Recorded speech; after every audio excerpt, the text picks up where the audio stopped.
अस्सलामुअलैकुम। आपका होस्ट सैयद अहमद अली आदाब के खिदमत है हमारा यूट्यूब और फेसबुक चैनल यह है पाकिस्तान देख रहा है। लाखों करोड़ों दुरूद सलाम हज़रत मोहम्मद मुस्तफ़ा सल्लल्लाहु अलैहि वसल्लम और आले मोहम्मद पर। वो एक मिसाल है ना बनी हुई कि देर आए दुरुस्त आए हूण असल अपने घर आए।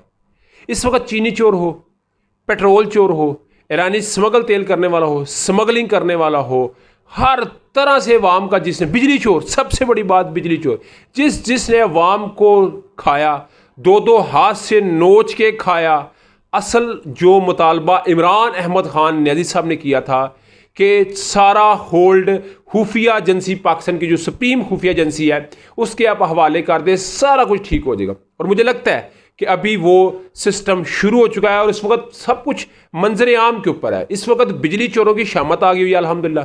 इस वक्त चीनी चोरों की शामत आ गई हुई है, ईरानी तेल स्मगल करने वालों की शामत आ गई हुई है। इस वक्त अवाम के साथ दो नंबरी करने वाले अवाम का जो है वो खून पीने वालों के लिए इस वक्त मेरा ख्याल है कोई स्पेयर काम नहीं। मैंने पहले भी रिक्वेस्ट की थी सर, इस वक्त आर्मी चीफ हाफिज सईद आसिम मुनीर साहब से, ये जो ज़रात के ऊपर खाद चोरी करते हैं, यकीन करें जो मेरे पास इस वक्त डाटा है कि 8,000 की पीछे से बोरी आ रही है जिसको 16 या 17,000 ब्लैक में सेल किया जा रहा है और इसका जिम्मेदार सिर्फ और सिर्फ ये खाद माफिया है, उसके अलावा इसका कोई और माफिया नहीं। तो जैसे अपने वो फैसिलिटेशन काउंसिल बनाई है उसमें इस चीज़ को भी प्रायोरिटी पर रख के एक साथ डंडा उठाया हुआ है जो है, इसको भी डाउन ना कीजिएगा। पाकिस्तानी अवाम आपसे बहुत खुश है।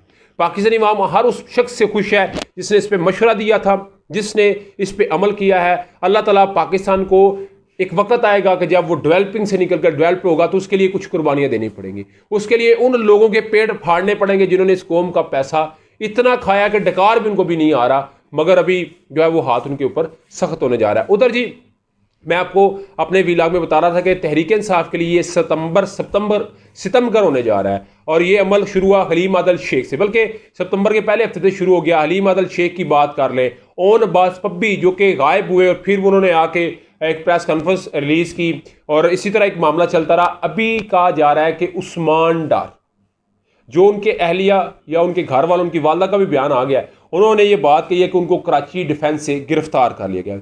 उस्मान डार, उमर डार, दोनों भाइयों को मैंने, कहते ना कि ये वो अली मोहम्मद खान और शहर आलम फरीदी दूसरे हैं, बिल्कुल ऐसे ही है। मैंने इनको बड़े करीब से देखा है, मैंने इनके साथ कुछ इंटरव्यूज़ किए हुए हैं, कुछ जलसों में इनको देखा है। और जिस तरह ये दोनों भाई, आप जानते हैं कि क्रिश्चियन जो कॉलोनी थी उधर सियालकोट, उधर एक जलसा होना था, वो जलसा होने दिया गया तो ये उन डंपरों के आगे दोनों भाई लेट गए। इस कदर जो है वो आलम इन्होंने बना कर रखा और कहते हैं कि बड़े जो है वो तहरीक इंसाफ के अगर लायल जो है वो सपोर्टर्स के अंदर देखा जाए तो उस्मान डार और उमर डार है। पाकिस्तान तहरीक इंसाफ के दौर में ये अमूर नौजवान को समझ रहे थे और उनको चला भी रहे थे। कहते हैं बड़े ज़बरदस्त तरीके से उन्होंने चलाया भी और देखा भी, मगर उनको जी गिरफ्तार कर लिया गया। उनकी बेगम कहती है कि पुलिस वालों से पूछा तो वो कहते हैं हमारे पास नहीं है। तो सादा अहलकार आए हैं तो अभी देखना पड़ेगा वो प्रेस कॉन्फ्रेंस करते हैं, क्या वो डट जाते हैं अली मोहम्मद खान शहर आलम फरीदी की तरह के वो भी कोई प्रेस कॉन्फ्रेंस करते हैं। अगर वो प्रेस कॉन्फ्रेंस करते हैं तो मेरा ख्याल है बहुत बड़ा लॉस तहरीक इंसाफ को होगा और ये मेरा ख्याल है तहरीक इंसाफ के लिए बर्दाश्त करना भी थोड़ा मुश्किल हो जाएगा। उधर जी तहरीक इंसाफ के चेयरमैन इमरान अहमद खान ने सबको पाबंदे सलासा हैं, मगर पाबंदे सलासा होने के बावजूद वो शख्स जीत गया है। वो शख्स इतनी तादाद से जीता है कि आपने उसकी जमात तोड़ दी, आपने उसको अंदर कर दिया, आपने उसकी बेगम को 4-4 घंटे बैठा के कहते हैं उसे बाहर भेज दो, आपने उसकी बहनों को खवार किया, उसके सपोर्टरों को खवार किया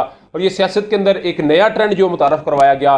मगर उसके बावजूद पाबंदे सलासा होने के बावजूद खालिद खुर्शीद साहब, जिनको आपने जाली डिग्री के बायस नाहल कर दिया, गिलगित बल्तिस्तान के ये साबका वज़ीर आला थे और उन्होंने 9 मई के बाद वो जिस तरह उनको जीपी उसके अंदर पनाहें थी और खसूसी तौर के ऊपर उनके ऊपर इल्ज़ाम ये था कि जब आप जानते हैं ज़मान पार्क में ऑपरेशन हुआ था तो जीपी पुलिस ने बड़ी जो है वो सपोर्ट की थी और तहरीक इंसाफ को बड़ा तहफ़्फ़ुज़ दिया था, वो सारे उनके ऊपर मामला थे। तो डिग्री जाली केस में उनको नाहल कर दिया गया। उनके वाला साहब खुर्शीद खान वो खड़े थे, 6,219 वोट उन्होंने हासिल किए हैं। अस्तौर 56 पोलिंग स्टेशनों में 56 की 56 में तहरीक इंसाफ ने क्लीन स्वीप किया है। राना फरमान अली 5,225 वोट उन्होंने हासिल किए हैं और ये नून लीग के दूसरे नंबर पर रहे हैं। तो इसका मतलब है कि आप बिल्कुल किसी सूरत भी उस शख्स को नहीं तोड़ सकते जिसको तोड़ने के लिए दिन रात कोशिश की जा रही है, जिसको तोड़ने के लिए सारे ताबड़तोड़ जतन किए जा रहे हैं, मगर ऐसा मुमकिन नहीं है। और नून लीग के काम ऐसा कर गई हुई है कि अभी तहरीक इंसाफ के लिए छोड़ना थोड़ा सा उनके जो चेयरमैन उनके लिए थोड़ा मुश्किल है, मगर इस जीत ने भी ये पैगाम दिया कि अवाम ये चाहती है कि इंतखाबात 90 दिन में करवाएं, और मेरा ख्याल है वो 90 दिन भी कहते हैं जब भी करवाएं ना, हम इमरान खान को प्राइम मिनिस्टर लाएंगे। और मुझे लग भी रहा है कि जिस तरह उसकी गुड्डी हवा में है उसको काटना थोड़ा मुश्किल नहीं, बहुत मुश्किल है। आप क्या समझते हैं? मुझे लाजमी कमेंट से शेयर कीजिएगा। वाला की वीडियो पसंद है तो लाइक सब्सक्राइब अपने दोस्तों शेयर कर लीजिएगा। नेक्स्ट वीडियो तक के लिए होस्ट को इजाज़त दीजिए। अल्लाह ताला आपको हमेशा अस्सलाम वालेकुम।